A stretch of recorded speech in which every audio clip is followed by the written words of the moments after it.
Miss Trina, Pitbull. Let's show 'em how we get down. I party like a rock star, look like a movie star, play like an all-star, fuck like a... Assalamualaikum warahmatullahi wabarakatuh. Perkenalkan, nama saya Zulkifli. Saya selaku moderator dari kelompok 10 mata kuliah profesi keguruan.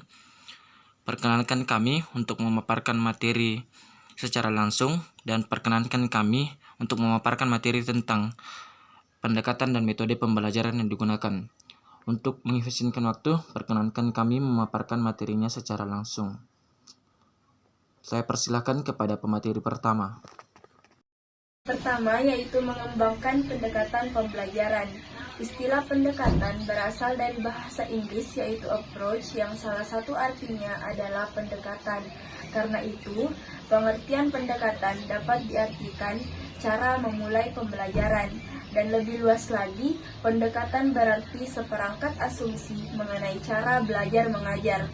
Pendekatan merupakan titik awal dalam memandang suatu filsafat atau keyakinan yang kadang kala sulit membuktikannya. Adapun macam-macam pendekatan dalam pembelajaran, yaitu yang pertama pendekatan konstekstual. Pendekatan konstekstual atau Contextual Teaching and Learning atau CTL merupakan konsep belajar yang membantu guru mengaitkan antara materi yang diajarkan dengan situasi dunia nyata siswa dan mendorong siswa membuat hubungan antara pengetahuan yang dimilikinya dengan penerapannya dalam kehidupan mereka sebagai anggota keluarga dan masyarakat. Adapun kelebihan dari pendekatan konstekstual, yang pertama, pendidikan menjadi lebih bermakna dan real. Yang kedua, pembelajaran lebih produktif dan mampu menumbuhkan penguatan konsep kepada siswa karena metode pembelajaran CPR ini menganut aliran konstruktivisme di mana siswa dituntun untuk menentukan pengetahuannya sendiri. Adapun kelemahan dari pendekatan dalam membimbing, yang kedua, guru memberikan kesempatan kepada siswa untuk menentukan atau menerapkan sendiri ide-ide dan mengajak siswa agar dengan menyadari dan dengan sadar menggunakan strategi-strategi mereka sendiri untuk belajar. Pendekatan yang kedua yaitu pendekatan konstruktivisme. Pendekatan konstruktivisme merupakan pendekatan dalam pembelajaran yang lebih menekankan pada tingkat kreativitas siswa dalam menyalurkan ide-ide baru yang dapat diperlukan bagi pengembangan diri siswa yang didasarkan pada pengetahuan. Secara umum, yang disebut konstruktivisme menekankan kontribusi seorang pembelajar dalam memberikan arti serta belajar sesuatu melalui aktivitas individu dan sosial. Kelebihan pendekatan konstruktivisme yaitu siswa diajak memahami dan menafsirkan kenyataan dan pengalamannya yang berbeda. Kemudian siswa lebih mampu mengatasi masalah dalam kehidupan nyata. Adapun kekurangan dari pendekatan konstruktivisme yaitu siswa masih kesulitan dalam menemukan sendiri jawabannya. Kemudian membutuhkan waktu yang lama terutama bagi siswa yang lemah. Kemudian yang terakhir yaitu siswa yang pandai kadang-kadang tidak sabar dalam menanti temannya yang belum selesai. Sekian materi dari saya. Materi selanjutnya akan dilanjutkan oleh pemateri kedua. Fuzai Elsan A. Saya akan menjelaskan tentang pendekatan proses. Pendekatan proses merupakan pendekatan pengajaran yang memberikan kesempatan kepada siswa untuk menghayati proses penemuan atau penyusutan suatu konsep sebagai suatu keterampilan proses. Adalah pendekatan yang berorientasi pada proses, bukan hasil. Pada pendekatan ini, peserta didik diharapkan benar-benar menguasai proses. Rahmi, saya akan melanjutkan materi dari kelompok kami, yaitu pendekatan deduktif dan induktif. Pendekatan deduktif merupakan prosedur yang berpangkal pada suatu peristiwa umum yang kebenarannya telah diketahui atau diyakini dan berakhir pada suatu kesimpulan atau pengetahuan baru yang bersifat lebih khusus. Contohnya, jika kita meneliti konsumsi rumah tangga untuk minyak, sebelum kita turun ke lapangan, yang dipersiapkan adalah teori konsumsi, permintaan dan penawaran barang, dan lain-lain. Pertanyaan yang akan sudah dijelaskan hampir baku, sampelnya jelas, dan lain-lain. Yang kedua yaitu pendekatan induktif, merupakan prosedur yang berpangkal dari peristiwa khusus sebagai hasil pengamatan empirik dan berakhir pada suatu kesimpulan atau pengetahuan baru yang bersifat umum. Contohnya bisa jadi langsung ke lapangan untuk mewawancara secara mengalir. Akan tetapi Warahmatullahi wabarakatuh, saya Andi Sisilia Diantila.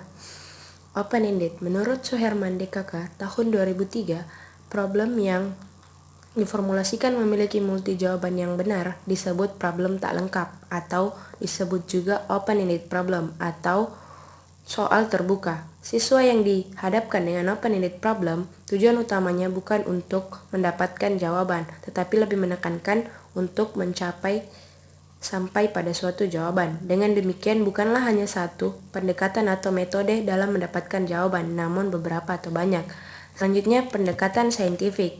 Proses pembelajaran pada kurikulum 2013 untuk semua jenjang dilaksanakan dengan menggunakan pendekatan saintifik. Proses pembelajaran harus menyentuh 3 ranah, yaitu sikap, pengetahuan, dan keterampilan. Dalam proses pembelajaran berbasis pendekatan ilmiah, ranah sikap, transformasi substansi atau materi ajar agar peserta didik tahu tentang mengapa. Ranah keterampilan mengambil transformasi substansi atau materi ajar agar peserta didik tahu tentang bagaimana. Ranah pengetahuan mengambil transformasi substansi atau materi ajar agar peserta didik tahu tentang apa. Hasil akhirnya adalah peningkatan dan keseimbangan antara kemampuan untuk menjadi manusia yang baik atau soft skill dan manusia yang memiliki kecakapan dan pengetahuan untuk hidup secara layak atau hard skills dari peserta didik yang meliputi aspek kompetensi sikap, keterampilan, dan pengetahuan. Saya Dewas Nuyuni. Saya akan membahas 2 pendekatan yaitu pendekatan realistik. Realistic Mathematics Education dikembangkan oleh Hans Freudenthal di Belanda. Realistic Mathematics Education adalah pendekatan pengajaran yang bertitik tolak dari hal-hal yang real bagi siswa, menekankan keterampilan, proses of doing mathematics, berdiskusi dan berkolaborasi, berargumentasi dengan teman sekelasnya sehingga mereka dapat menemukan sendiri dan pada akhirnya menggunakan matematika itu untuk menyelesaikan masalah baik secara individu maupun secara kelompok. Selanjutnya, pendekatan sains, teknologi, dan masyarakat. Meskipun istilahnya banyak, namun sebenarnya intinya sama, yaitu environment yang dalam berbagai masalah perlu ditonjolkan. Sains, teknologi, masyarakat merupakan pendekatan terpadu antara sains, teknologi, dan isu-isu yang ada di masyarakat. Adapun tujuan dari pendekatan STM ini adalah menghasilkan peserta didik yang cukup memiliki bekal pengetahuan sehingga mampu mengambil keputusan penting dalam masalah dalam masyarakat serta mengambil tindakan sehubungan dengan keputusan yang telah diambil. Saya akan melanjutkan materi yang telah dibacakan oleh Saudari Danti. Pengertian metode pembelajaran. Metode pembelajaran di sini dapat diartikan sebagai cara yang digunakan untuk mengimplementasikan rencana yang sudah disusun dalam bentuk kegiatan nyata dan praktis untuk mencapai tujuan pembelajaran. Terdapat beberapa metode pembelajaran yang dapat digunakan untuk mengimplementasikan strategi pembelajaran, diantaranya jenis-jenis metode. Metode ceramah. Metode pembelajaran ceramah adalah penerapan secara lisan atas bahan pembelajaran kepada sekelompok pendengar untuk mencapai tujuan pembelajaran tertentu dalam jumlah yang relatif besar, seperti ditunjukkan oleh Milich 1976. Melalui ceramah dapat dicapai beberapa tujuan. Dengan metode ceramah, guru dapat mendorong timbulnya inspirasi bagi pendekatannya.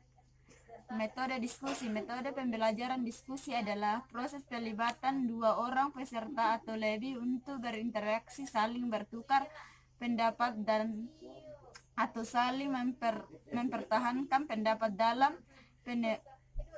pemecahan masalah sehingga dapat didapatkan kesepakatan di antara mereka. Metode demokrasi. Metode pembelajaran demokrasi merupakan metode pembelajaran yang sangat efektif untuk mendorong siswa mencari jawaban. Sekian pemaparan materi dari kami. Maaf dan memaafkan adalah dua kunci kebahagiaan. Billahi taufiq wal hidayah. Wassalamualaikum warahmatullahi wabarakatuh.